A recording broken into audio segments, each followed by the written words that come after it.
Para los que hoy día nos visitan por primera o segunda vez, estamos estudiando fundamentos de la fe.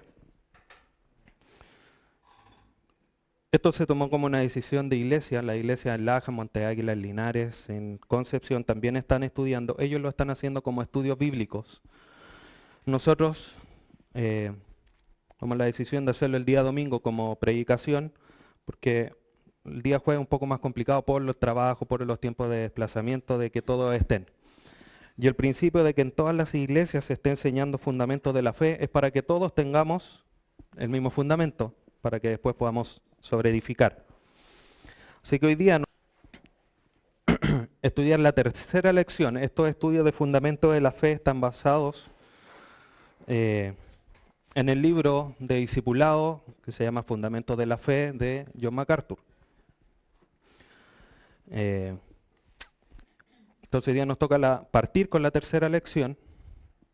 Y para partir quiero contarle una historia. A lo mejor alguien la ha escuchado. Es sobre el pastor y el cuchillo. ¿Alguien la ha escuchado? ¿No? Cierto año, un matrimonio invitó al pastor de su iglesia a comer a su casa, como era su costumbre. Y tuvieron una cena cordial, conversaron, como todos los años lo hacían. Una vez terminada la cena, el pastor se retiró, el matrimonio estaba ordenando todas las cosas que habían quedado y echaron de menos un cuchillo. Dije, oye, el pastor se llevó el cuchillo. Oh, pero ¿cómo se hallara el cuchillo el pastor? Por cosas que suceden, lo vieron el domingo en la iglesia, en el estudio, no le dijeron nada y estaban ahí, pero ¿cómo se iba a robar el cuchillo el pastor? Llegó al otro año y como era costumbre, más o menos en las mismas fechas, pasado un año, lo invitaron nuevamente a la casa a cenar. Y todavía con la incertidumbre, ¿qué había pasado con el cuchillo? Entonces llegó el pastor, comenzaron a cenar y no aguantaron más el matrimonio de hermanos y le dice, oiga pastor, ¿sabe que el año pasado en esta misma cena usted se llevó un cuchillo? Y el pastor dijo, ¿yo? Yo no me llevé ningún cuchillo. El cuchillo yo lo utilicé para dejarle marcado un versículo bíblico en su Biblia. Pasó un año y el cuchillo estaba aquí entre medio. Ahora, ¿qué tiene que ver esto con la lección de hoy día?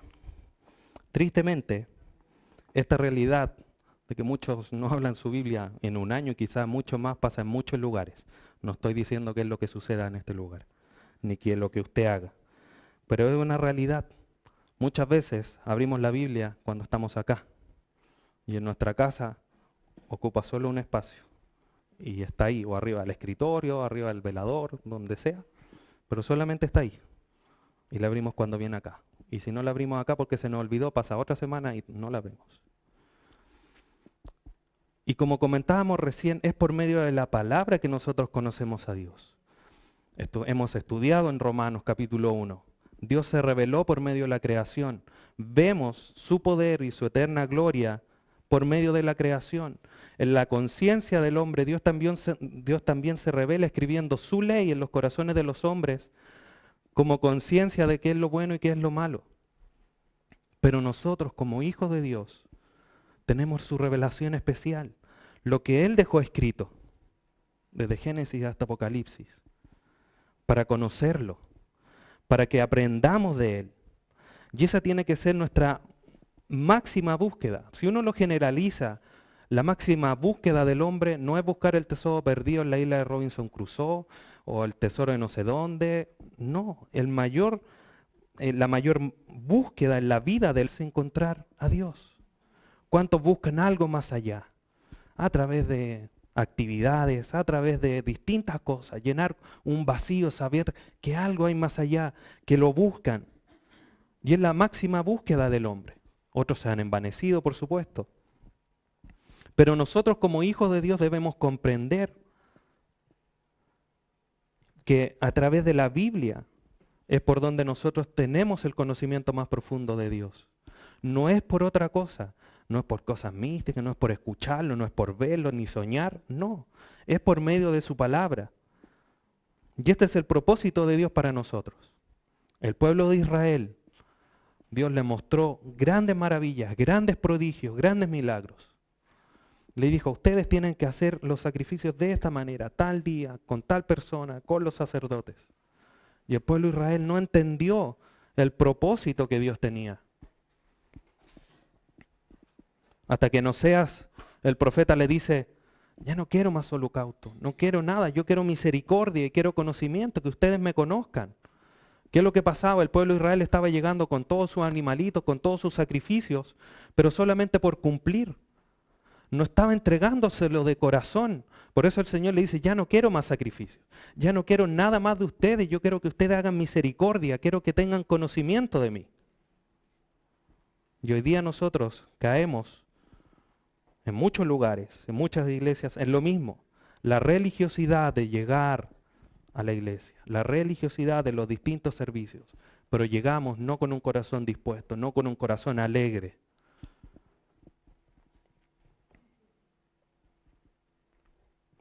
Y Dios a través de su palabra se ha revelado. Dios no juega a las escondidas. A lo mejor a los que lo han negado, a los que lo rechazan, sí se esconde y los mira de lejos.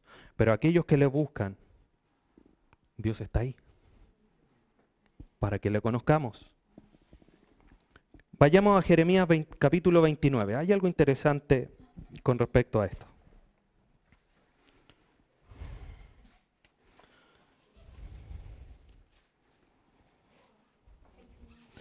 Jeremías 29.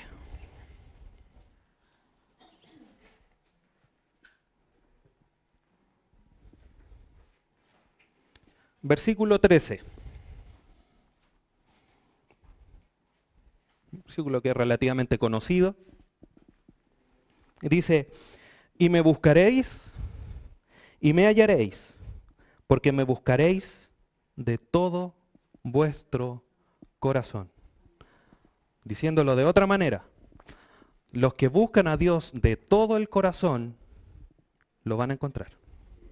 Ahora, ¿pero qué sucedió? Porque esta es una carta, es un pasaje donde Jeremías le está hablando a los cautivos, a aquellos que iban a estar 70 años en el cautiverio. ¿Cómo iba a despertar en ellos ese deseo de corazón de buscar a Dios? Y nos regresamos al versículo 10 del mismo capítulo.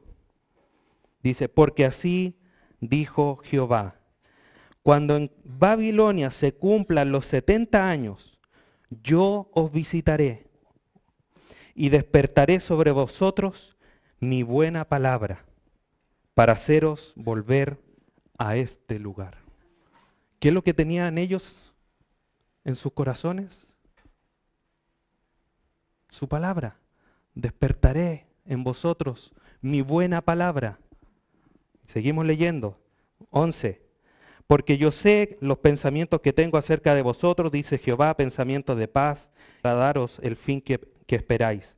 Entonces me invocaréis y vendréis y oraréis a mí, y os oiré, y me buscaréis y me hallaréis, porque me buscaréis de todo vuestro corazón. ¿Qué fue lo que sucedió o lo que iba a suceder en los cautivos en Babilonia? Que estaban en un pueblo pagano, con otras costumbres, lejos de la ley, lejos del templo. Dios iba a despertar, a levantar su palabra en sus corazones. Y por eso ellos le iban a poder buscar de corazón, porque estaban aquí. Y nosotros teniendo la revelación completa, ellos no la tenían. No tenían todas las cartas de Pablo, no tenían las cartas, los profetas menores, toda la revelación que hoy día tenemos y no tenían al Espíritu Santo. Y hoy día nosotros lo tenemos completo y tenemos al Espíritu Santo. Y tenemos la revelación completa. Debemos buscarle de corazón, porque el que le busca de corazón le conoce. Y es importante que conozcamos a nuestro Dios. ¿Por qué? Algunos versículos. Juan 17:3. Estuvimos revisando el fin de semana anterior. Y esta es la vida eterna, que te conozcan a ti, el único Dios verdadero, y a Jesucristo, a quien has enviado. Entonces, uno podría preguntar, ¿cuántos tienen la vida eterna? Muchos diríamos, amén. Pregunta, ¿cuánto conoce a Dios? Porque, ¿qué lo dice? Tener la vida eterna es conocer a Dios. ¿Cuánto conocemos a Dios? Para poder asegurar que tenemos la vida eterna. O a lo mejor nunca lo vamos a lograr conocer completo, pero estamos con esa intención, estamos no solamente con la intención, sino que como veíamos al principio, usando la palabra para conocerlo. Primera de Crónicas, primer libro de Crónicas 28, versículo 9, vemos cómo David, el gran rey, que parecía sabio, a veces la verdad es que actuaba no muy sabiamente, y le habla a su hijo que iba a ser el hombre más sabio que iba a pisar la tierra. Le dice, y tú, Salomón, hijo mío, reconoce al Dios de tu padre y sírvele con corazón perfecto y con ánimo voluntario, porque Jehová escudriña los corazones de todos y entiende todo intento de los pensamientos. Si tú le buscares, lo hallarás, mas si lo dejares, él te desechará para siempre.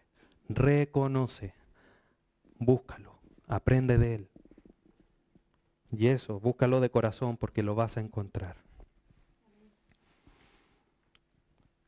El libro de Ezequiel, si uno lee el libro de Ezequiel, en muchos capítulos se repite la frase, y sabrán que yo soy Jehová, y sabréis que yo soy Jehová.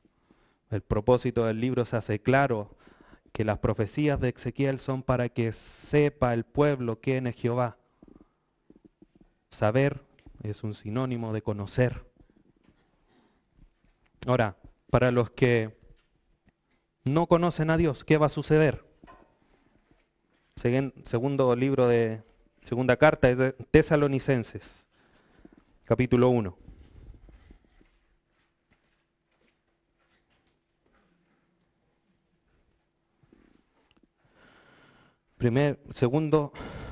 Segunda carta de Tesalonicenses, capítulo 1.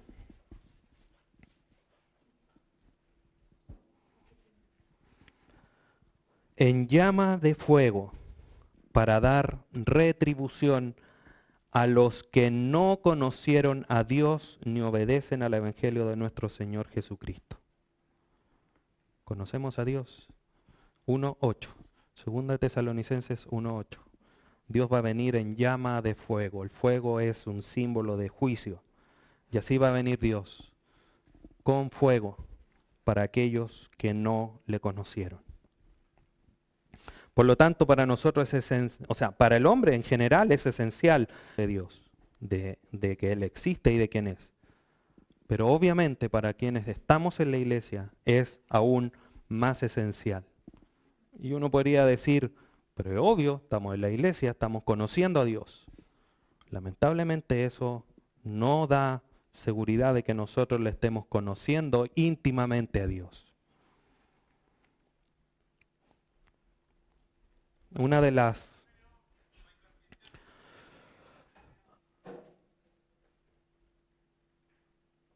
artimañas, una de las mentiras más grandes que Satanás pone en las iglesias, no es poner un santo delante que lo adoren, porque eso claramente está en contra de lo que dice la palabra.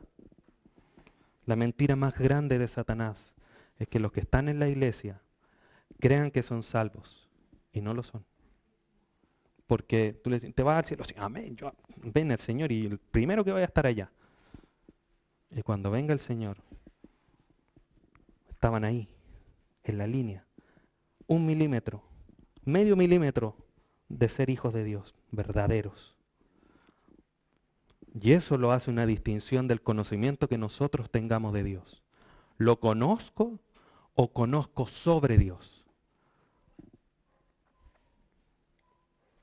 La exhortación en el libro de Hebreos es fuerte. Vamos a Hebreos capítulo 6.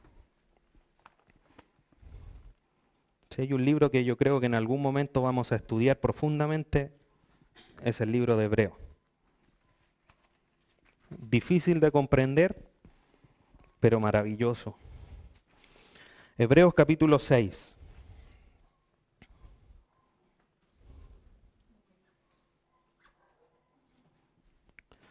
Versículos 7 y 8.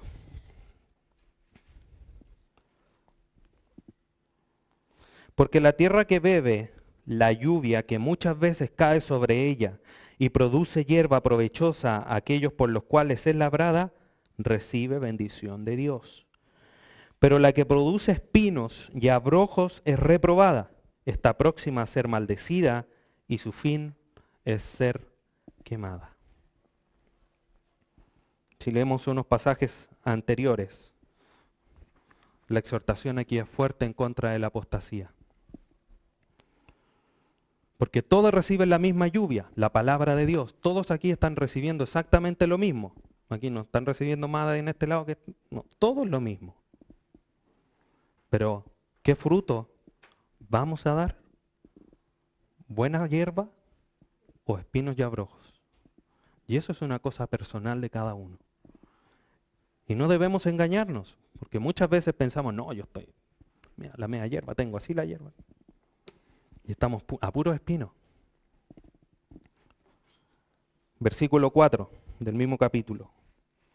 Porque es imposible que los que una vez fueron iluminados y gustaron del don celestial y fueron hechos partícipes del Espíritu Santo y asimismo gustaron de las buenas palabras de Dios y los poderes del siglo venidero y recayeron, sean otra vez renovados para arrepentimiento, crucificando de nuevo para sí mismos al Hijo de Dios y exponiéndole a vituperio. Aquí no está hablando de salvación. Pasa que muchos toman de que si uno se va, se pierde. Aquí la exhortación del autor de Hebreos es tan fuerte que le dice, ustedes que están aquí en la iglesia, que han probado, que han conocido, que han visto, que han disfrutado la bendición de Dios, pero lo han rechazado 1, 2, 3, 20, todas las veces que sea. Para ustedes que lo han rechazado, a pesar de que han gustado, han sido iluminados por el Espíritu Santo, no hay nada más que hacer con ustedes. Porque no están tomando, están solamente escuchando, pero no están transformando su vida a través de lo que están escuchando. Por eso después les dice, porque la tierra bebe la lluvia que cae. Unos para hierba provechosa, otros para espinos y abrojos.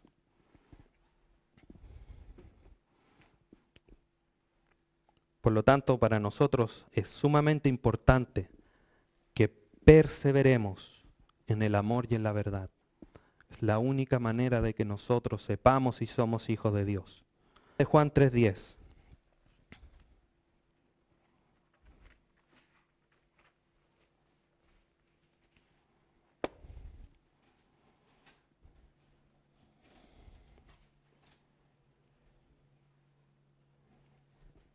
Mire la comparación que hace aquí. En esto, primera de Juan capítulo 3 versículo 10. En esto se manifiestan los hijos de Dios y los hijos del diablo. Lo veíamos el fin de semana anterior. ¿Cuántos grupos? 2. Blanco, negro. Nada más. No blanco, gris, gris plata, gris metálico, gris bonito, gris feo y negro. No, blanco y negro. En esto se manifiestan los hijos de Dios y los hijos del diablo. Todo aquel que no hace justicia y que no ama a su hermano, no es de Dios. Debemos perseverar en la justicia, haciendo justicia. ¿Cómo hacemos justicia? Manteniéndonos en la verdad. ¿Qué es la verdad? La palabra de Dios. Debemos perseverar en la justicia y amar a nuestros hermanos.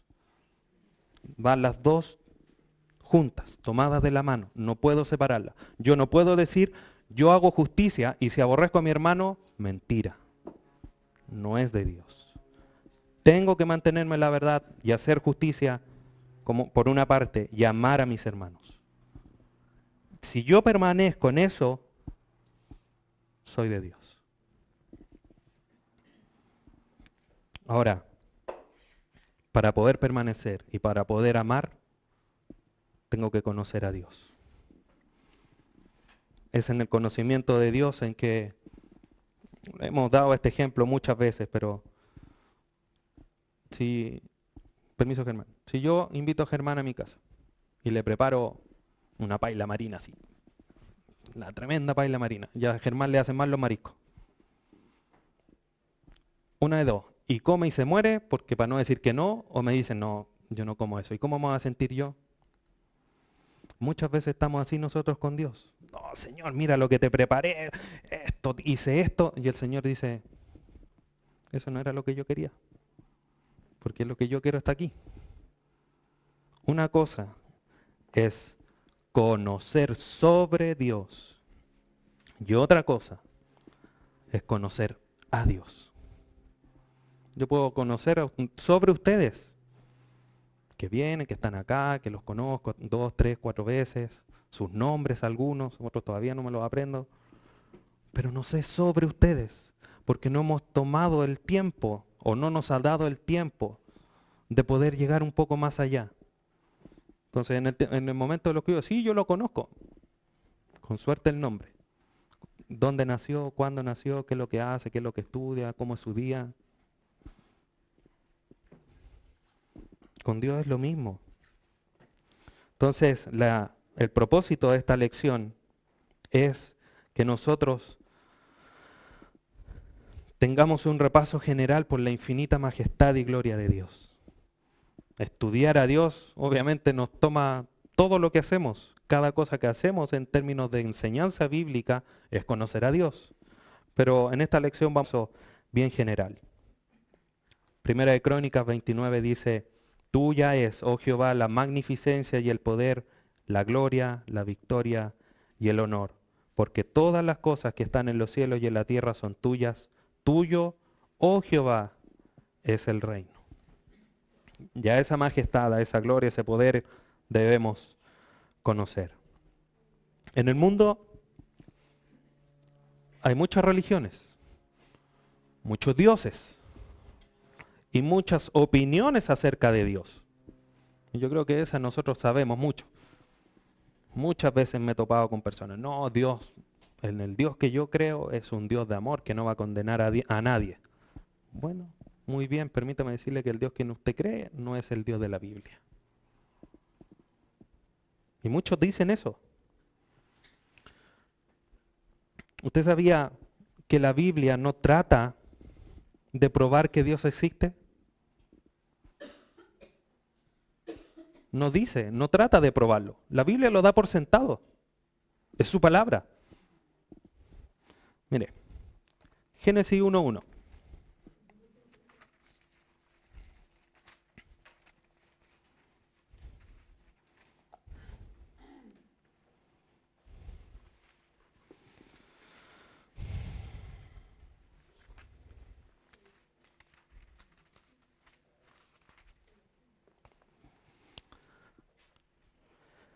Génesis 1:1. En el principio creó Dios los cielos y la tierra. Dios ya existía. Dios ya estaba. No dice, en el principio de la eternidad nació Dios. No, Dios existe. Y esta realidad es contrastada y reforzada por el primer capítulo de Juan, capítulo 1. En el principio era el verbo, y el verbo era con Dios, y el verbo era Dios. En el principio era el verbo, y el verbo estaba con Dios. O sea, Dios ya estaba. En el principio Dios ya existía. Entonces la Biblia y muchos otros pasajes muestran, y vamos a revisar algunos más, que Dios, o sea, la Biblia no nos trata de mostrar que Dios existe. Para eso está la creación y la conciencia en el hombre de hacer lo bueno y lo malo. La Biblia es su revelación especial. Entonces, hay algunas cosas esenciales que nosotros debemos ir tomando para conocer a Dios desde la base. Primero es que Dios es eterno y en eso obviamente nosotros no tenemos duda alguna que Dios es eterno. Y que obviamente Dios tiene una autoexistencia. Él es vida, Él existe por sí solo. No nos necesita a ninguno de nosotros, ni a nada de lo creado. Y en Éxodo 3:14 lo dice cuando estaba con Moisés. Y dice, y respondió Dios a Moisés, yo soy el que soy. Y dijo, así dirás a los hijos de Israel, yo soy, me envió a vosotros. Y esta frase tiene esa intención de demostrar su autoexistencia. Yo soy el Dios de Abraham, el Dios de Isaac, el Dios de Jacob. ¿Quién puede decir eso en 3 generaciones? No, a esta altura, ¿quién tiene a su tatara, lo que pueda decir? Él es mi tatarabuelo. Creo que nadie. Nosotros somos así, limitados en el tiempo. Pero Dios no. Dios puede decir, yo soy el Dios de Adán, puede ser el Dios de Juanito Pérez que está al final de los tiempos allá en Apocalipsis, más el todo de nosotros en todo este tiempo. 43 también nos habla de esta realidad. Isaías 43:13. Aún antes que hubiera día, yo era. Y no hay quien de mi mano libre. Lo que yo hago, ¿quién lo estorbará? O sea, aún de que antes del principio, antes de que el principio fuera principio, Dios ya era. Dios ya estaba. Y esta realidad de la existencia de Dios es la que el hombre en esta época quiere exterminar. O sea, hay tanta pelea, por decirlo de alguna forma, en contra de la creación de Dios. Si no hay un Dios que lo gobierna todo, un Dios soberano, no hay a quien rendirle cuentas. Y si no hay a quien rendirle cuentas, yo hago lo que quiero, porque me mando solo. Y toda esta tensión de la igualdad de género, de que somos todos iguales y de todo este movimiento es que Dios no creó un hombre y una mujer y nada más, blanco, negro, no cosa entre medio. Entonces están atacando fuertemente el creacionismo bíblico, por eso lo importante que nuestras hermanas se vayan a formar en esta área, para nuestros hijos decirles, no, Dios creó así, no que el Big Bang, después la rana, el lagarto y no.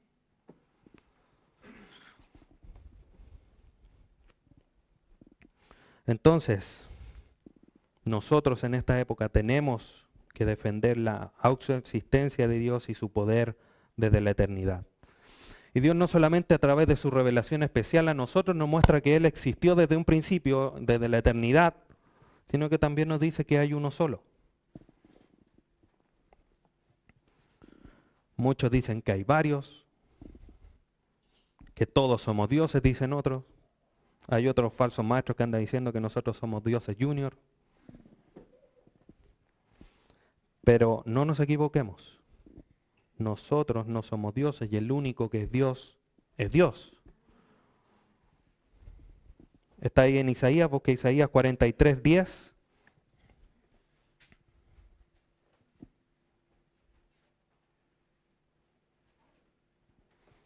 Dice, vosotros sois mis testigos, dice Jehová, y mi siervo que yo escogí, para que me conozcáis y entendáis que yo mismo soy. Antes de mí no fue formado Dios, ni lo será después de mí. Esto no quiere decir que Dios haya sido formado, por si acaso. Está en un contexto. Lo que le está diciendo, y lo podríamos incluso tomar para nosotros en esta época. Ustedes son mis testigos y mis siervos que yo escogí. ¿A quién nos escogió Dios aquí? Si todos somos salvos, Él nos escogió desde antes de la fundación del mundo. Para que me conozcáis y creáis y entendáis, para que me conozcan, me crean y me entiendan, que yo mismo soy, que no hay otro Dios fuera de mí. Isaías 45, 22. Ahí un par de páginas más adelante. Mirad a mí y sed salvos todos los términos de la tierra, porque yo soy Dios y no hay más. No hay más Dios.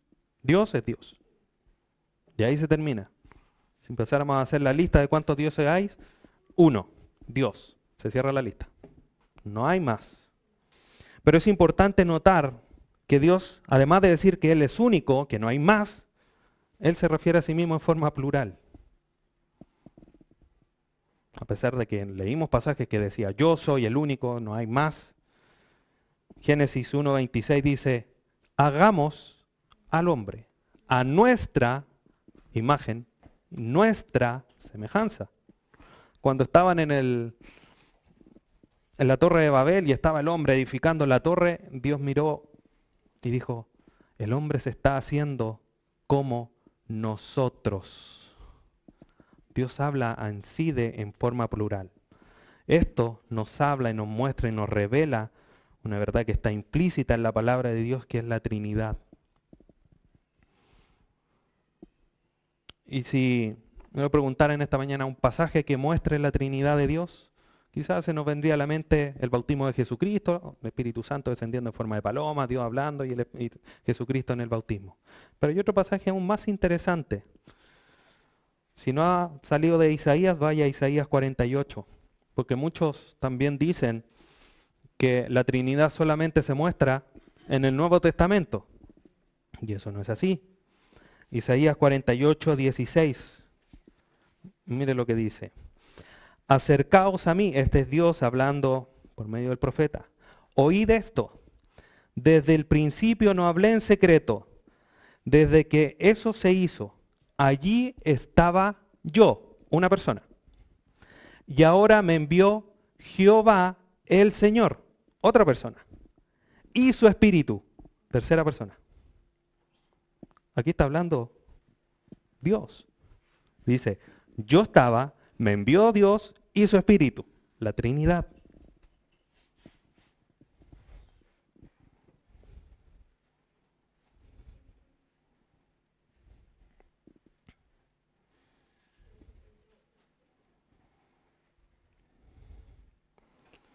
Entonces, la clase anterior nosotros vimos algunos aspectos generales de la Biblia, pero también hay algunos aspectos generales, además de los que ya hemos conversado, que nosotros debemos conocer de nuestro Dios. Mire lo que sucedió en Éxodo 32:5. Y por qué es importante poner atención a estas pequeñas diferencias o a estos pequeños aspectos para que nosotros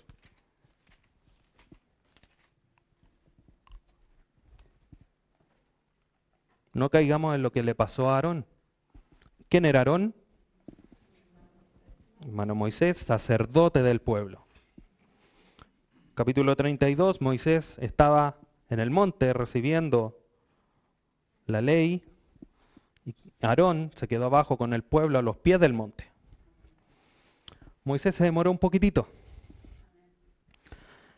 Y en el momento que se demoró media hora más de lo que dijo el pueblo, Moisés ya desapareció, queremos alabar al Señor. Aarón, haznos una imagen para adorar a los dioses que nos sacaron de Egipto.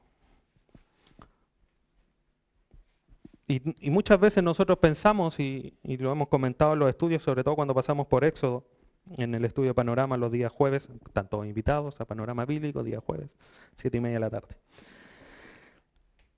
Muchos pensamos, el pueblo de Israel, pero cómo tan idólatra, viendo el desierto, los sacó, cruzaron el mar, la nube, y llegaron a esto. Pero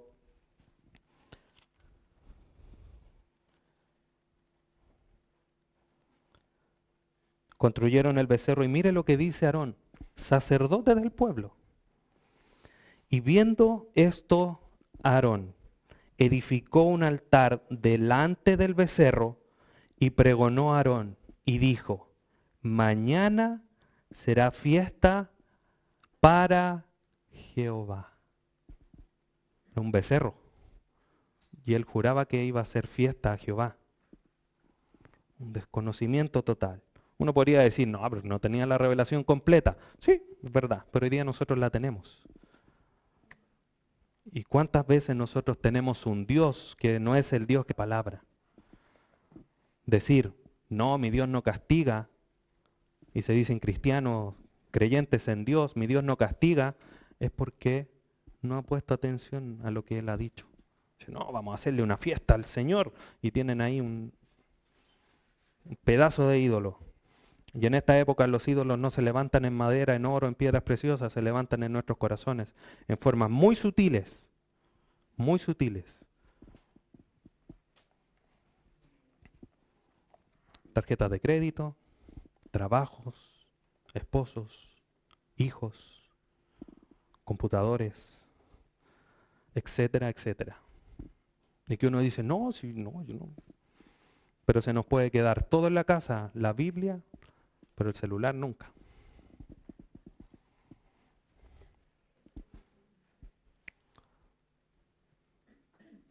Algunas cosas que vamos a repasar que quizás nosotros las sabemos. Primero, el Padre está en los cielos. Mateo 6:9. Vosotros pues oraréis así, Padre nuestro, que estás en los cielos, santificado sea tu nombre. Padre está en los cielos. Allá está nuestro Padre eterno. Cristo en este momento, ¿dónde está? ¿Dónde? A la diestra del Padre. Hebreos 10:12. Pero Cristo, habiendo ofrecido una vez para siempre un solo sacrificio por los pecados, se ha sentado a la diestra de Dios. Interesante. ¿Por qué Dios está, o sea, Jesucristo, que es el sumo sacerdote, está sentado, siendo que los sacerdotes del Antiguo Testamento entraban, salían, y había mesa, había candelero, habían platos, habían instrumentos, había altar, pero no había sillas en el tabernáculo? Porque Cristo hizo el último, completo, perfecto, ya no hay más sacrificio que hacer. Por eso llegó, completó la obra y se sentó a esperar que se cumpliera el tiempo. ¿Quién está con nosotros entonces hoy día? El Espíritu Santo. Romanos 8:11. Y si el Espíritu de aquel que levantó de los muertos a Jesús mora en vosotros, el que levantó de los muertos a Cristo Jesús, vivificará también vuestros cuerpos mortales por su Espíritu que mora en vosotros.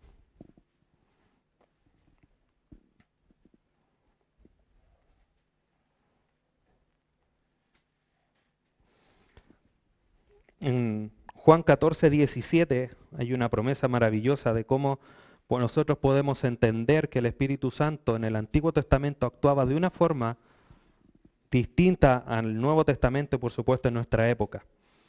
Jesucristo hablando dice, el Espíritu de verdad al cual el mundo no puede recibir, porque no le ve ni le conoce, pero vosotros le conocéis, porque mora con vosotros. Espíritu Santo, todavía estaba el Señor, no entraba a morar en los corazones de los hijos de Dios, ni de los creyentes. Moraba en medio, como el tabernáculo que estaba al medio de las tribus, así moraba el Espíritu Santo, al medio.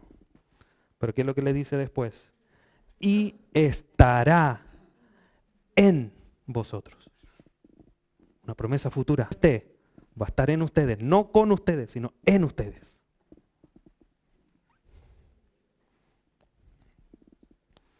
Dios es un espíritu invisible. ¿Quién ha visto a Dios? Además de nadie. Nadie. Juan 4:24. Dios es espíritu y los que le adoran en espíritu y en verdad es necesario que le adoren. Colosenses 1:15. Él es la imagen, hablando de Jesucristo, del Dios invisible, el primogénito de toda creación. Una pequeña aclaración al paso. Este versículo muchos lo toman con que Jesucristo fue una creación, porque dice el primogénito de toda creación. La palabra primogénito habla de autoridad. En la mayor parte de la Biblia. Entonces, Dios es el que tiene la autoridad sobre toda la creación. El primero, pero no es que haya sido creado. Es un pequeño comentario solamente. Entonces, pregunta, ¿nosotros podemos conocer a Dios? Y la respuesta es, amén. Sí podemos conocerle. Jeremías 9:24 dice, más alabes en esto el que se hubiere de alabar, en entenderme y conocerme que yo soy Jehová, que hago misericordia, juicio y justicia en la tierra, porque estas cosas quiero, dice Jehová. Podemos conocerle, pero ¿podemos conocer a Cristo o a Dios completamente? La respuesta es no. Entonces, ¿cómo esto podríamos decir? Bueno, ¿lo puedo conocer o no lo puedo conocer? ¿Sí o no la cuestión? Y nosotros debemos conocer a Dios, lo que Él nos ha revelado a nosotros de Dios. Si hay cosas ocultas, esas son de Él. Deuteronomio 29:29. Las cosas reveladas son para ustedes, para que la obedezcan, para que las hagan. Esto. Y las cosas ocultas son de Dios. Pero lo que está aquí es para que lo aprendamos y conozcamos. Primero, ¿por qué no podemos conocerlo del todo? Porque Dios es incomprensible. Romanos dice, oh profundidad, Romanos 11:33, oh profundidad de la riqueza de la sabiduría y de la ciencia de Dios. Pablo así estaba asombradísimo. Esto es pero maravilloso, lo profundo de su sabiduría, de su riqueza, de la ciencia de Dios. Es lo máximo. Y después dice, cuán insondables son sus juicios, inescrutables sus caminos.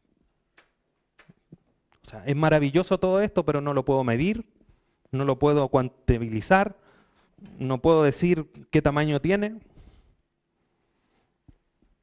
Porque, ¿quién entendió la mente del Señor? ¿O quién fue su consejero? ¿O quién le dio a él primero para que le fuese recompensado? O sea, nosotros no podemos eso entenderlo. Es incomprensible en nuestra naturaleza. Y Dios no tiene límites. Justamente estudiamos esto en Panorama, al cual están todos invitados, aprovechando. Primer libro de Reyes 8:27. Salomón entendiendo que Dios no iba a estar completo, pleno, en el templo. Dice, pero ¿es verdad que sobre la tierra? He aquí que los cielos de los cielos no te pueden contener. ¿Cuánto menos esta casa que yo he edificado? No tiene límite. Los salmos dicen que la tierra son estrados de sus pies. La tierra, que es gigante, que nosotros somos así, y solamente en un estrado de sus pies la tierra. Dios es gigante, maravilloso, no tiene límites. Y a Dios solamente lo podemos conocer a través del Espíritu Santo y a través de Cristo. Primera de Corintios 2, si usted lo quiere revisar, y aprovechar de hacer una aclaración también en este pasaje. Primera de Corintios 2, de 9 al 16, no vamos a leer todo el pasaje.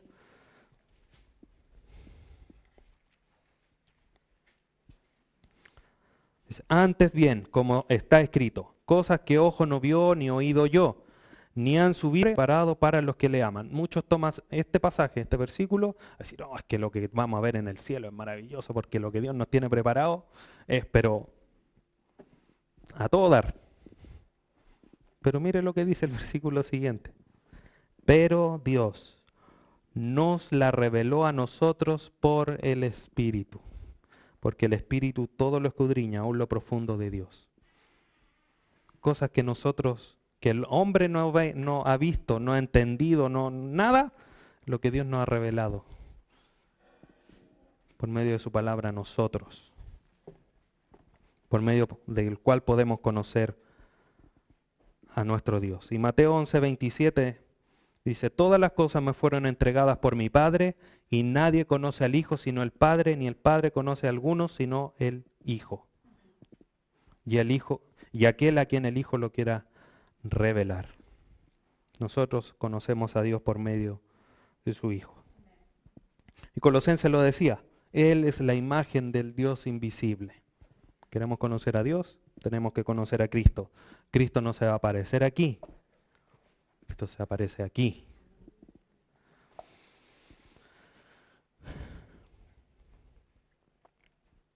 Entonces, ¿cómo podemos nosotros conocer a Dios? Y lo hemos conversado.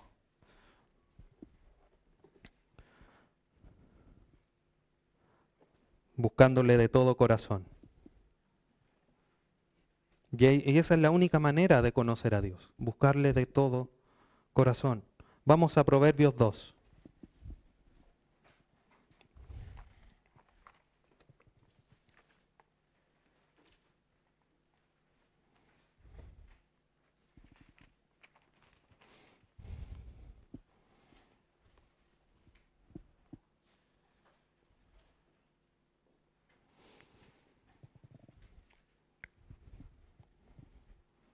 Proverbios 2 desde el 3 al 5.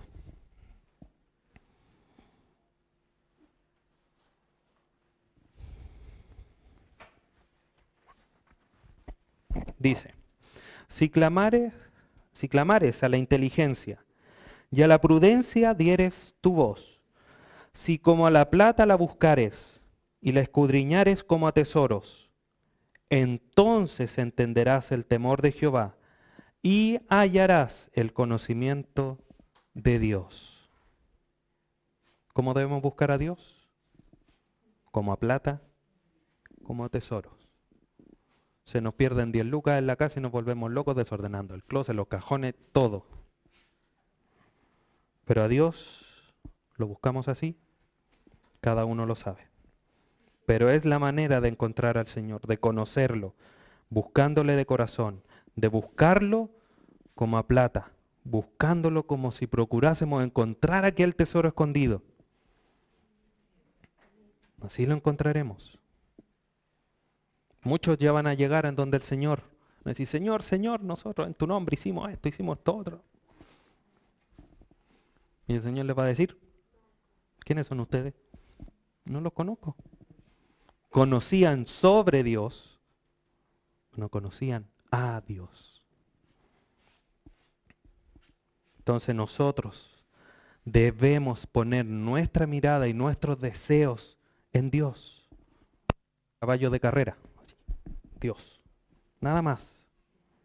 Salmos 27:8. Mi corazón ha dicho de ti, buscad mi rostro.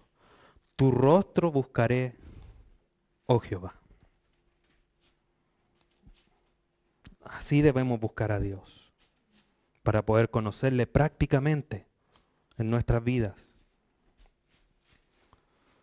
Para conocer a Dios tenemos que llenarnos de su palabra y obedecerla. Por eso el énfasis en el estudio de la palabra. El que tiene mis mandamientos, Juan 14:21, el que tiene mis mandamientos y los guarda, ese es el que me ama. Y el que me ama será amado por mi Padre, y yo le amaré. Y me manifestaré a él. ¿Qué es manifestar? Mostrar, revelarse. Entonces tenemos que guardar y obedecer su palabra, porque así le amamos y así Él se nos manifiesta a nosotros. Y obviamente a través del conocimiento de Dios tenemos que aprender a temerle. El temor de Jehová en Proverbios 9:10 es el principio de la sabiduría y el conocimiento del Santísimo es la inteligencia. ¿Cómo conocemos a Dios prácticamente? Poniendo nuestra mirada y deseos en Dios, obedeciendo y llenándonos de su palabra y creciendo en temor de Dios. Si no estamos creciendo en temor de Dios porque no le estamos conociendo a Él. Porque si Él por medio de su palabra nos dice, no mientas, y no nos da temor cuando mentimos, no le estamos conociendo y no estamos creciendo en temor de Dios. El temor de Dios es esa actitud de reverencia, de admiración, de un temor sumiso ante Él. Y esto es fundamental, porque el incrédulo puede hacer muchas aseveraciones de la vida, de Dios, de la verdad, pero hasta que no posea el conocimiento íntimo de Dios, ese conocimiento que tenga relación con la redención de Dios, que reconociéndole a Él como Dios, todas sus declaraciones serán inútiles, serán falsas. Entonces, por medio del temor de Jehová que nosotros ponemos nuestras actitudes, nuestra voluntad, pensamientos, todo lo que nosotros somos, sentimientos, acciones, todo, los ponemos al servicio de Dios para que sean cambiados por Dios. Y la meta es poder un día llegar y decir como Pablo, ya no vivo yo, sino que Cristo vive en mí.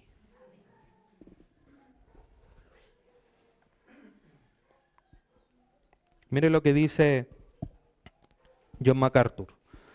El peor acto cometido en el universo es el de no darle honor a Dios, ni gloria. Por encima de todo lo demás, Dios debe ser glorificado. El glorificar a Dios es exaltarle, el reconocerle como supremamente digno de honor y el reconocer sus atributos divinos. Como la gloria de Dios es también la suma de todos los atributos de su persona, de todo lo que Él ha revelado de sí mismo al hombre. El darle gloria a Dios es el reconocer su gloria y exaltarla.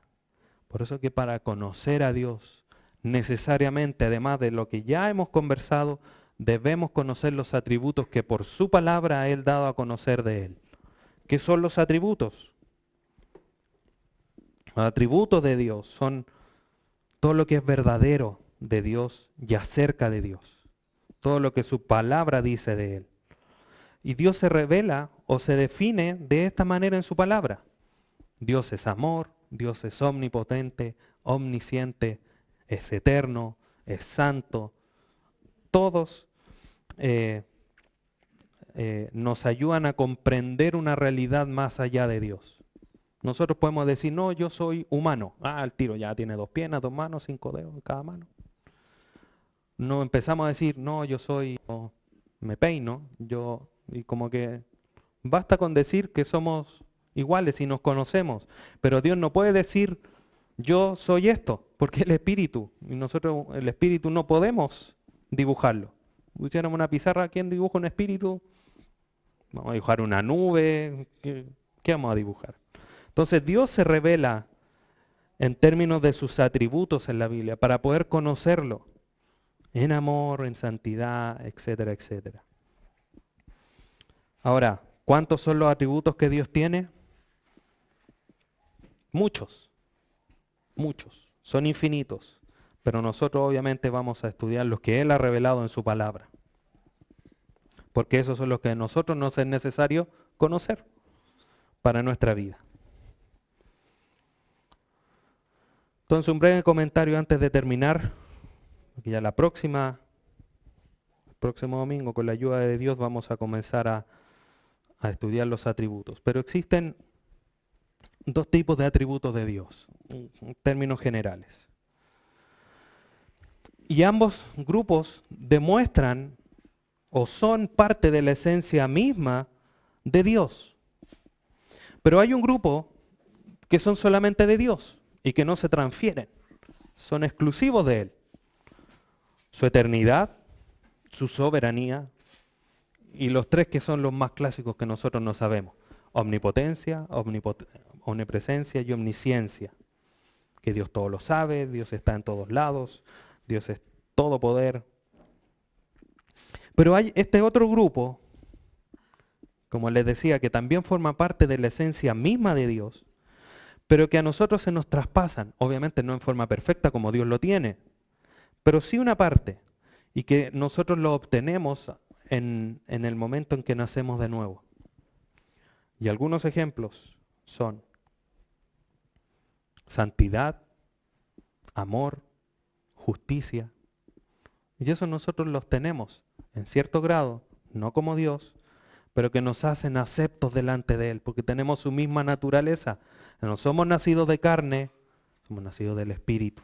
Por eso tenemos parte en su naturaleza. Y siempre, hermanos, lo que nosotros debemos siempre comprender, porque lamentablemente el estudiar los atributos nos ayuda a conocer a Dios, pero cuando empezamos como a separarlos, pensamos que están todos por separado y están todos entrelazados como una red. Nosotros no podemos separarlos. Los atributos de Dios trabajan en armonía, unos con otros, y no se contradicen. ¿Cuál es el ejemplo típico? Ya lo hemos dado. Dios es amor, así que no condenará a nadie. Mentira. Dios es amor, es verdad, pero también es justo. Y en su amor ha abierto la puerta para todos, pero los que no quieren entrar por la puerta, aplicará justicia. Entonces nosotros no podemos desconocer esto, porque de conocer que sus atributos actúan de esta manera, es desconocer al Dios de la Biblia. Y en nosotros, en nuestra mente, se genera ahí un cortocircuito que no logramos entender, pero es lo que la Biblia dice, y es a eso en lo que nosotros debemos someternos. Voy a dejar cordialmente invitado. Vamos a estudiar, obviamente, no todos los atributos, vamos a estudiar algunos, pero vamos a hacer algo un poco más didáctico. ¿En qué sentido? En que vamos a aprender cuál es la definición de qué trata cada atributo, por ejemplo, la santidad, qué habla la santidad, qué es lo que es la santidad de Dios. Vamos a revisar algunos pasajes que nos hablen de la santidad de Dios para comprenderla mejor a través de la Biblia, pero también vamos a ver cómo aplica eso a mi vida. ¿Cómo debo vivir yo bajo el atributo de santidad y todos los que veremos? ¿Cómo debo yo someterme a ese atributo? ¿Cómo debo vivir la vida cristiana bajo el atributo que estudiemos? Y eso nos va a ayudar bastante. Porque si yo digo, Dios es soberano, y cuando me pasa algo malo, digo, ay, ¿por qué Dios? Bueno, Él es soberano. Entonces, ¿estamos viviendo bajo la soberanía de Dios o no? Y eso, bueno, lo vamos a ver la próxima, para ayudarnos a ir creciendo y transformando nuestra vida al Dios que se ha revelado a nosotros por su palabra. Amén. Bueno, Dios le bendiga, le guarde. Con la ayuda de Dios seguimos con la lección de conociendo a Dios y sus atributos el próximo domingo. Inclinamos nuestros rostros y oramos al Señor.